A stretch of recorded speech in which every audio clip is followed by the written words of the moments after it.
I mean, the biggest problem companies are struggling right now with around IoT is security. And this isn't completely surprising. This is sort of a traditional story around security.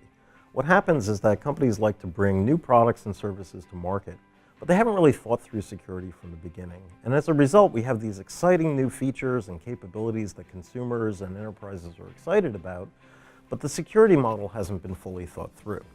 And what ends up happening in these cases is that we deploy maybe a huge footprint of these devices in the field, and suddenly we realize there's a big security problem. So an example of this is an attack that occurred last year with a piece of malware called Mirai. Basically, it leveraged a vulnerability in web-enabled cameras that allowed that malware to mount the largest DDoS attack in history. It was pretty phenomenal. It took down a lot of different businesses. And I think it was a big wake-up call for the industry that we really have to be looking much more closely at security for IoT. IoT security in many ways isn't a whole lot different from other types of security.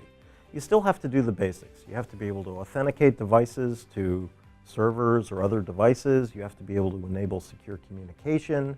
We want to be able to protect sensitive data using cryptography. All of these things need to be done on IoT as well as be done in more traditional environments. Some of the differences with IoT is that first, IoT is largely deployed in physical environments where there's very little control over what can be done.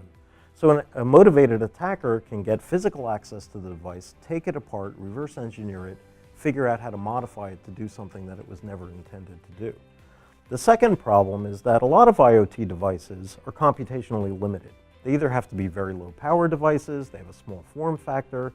For various reasons, these devices don't have the same computational capability as a laptop or a server.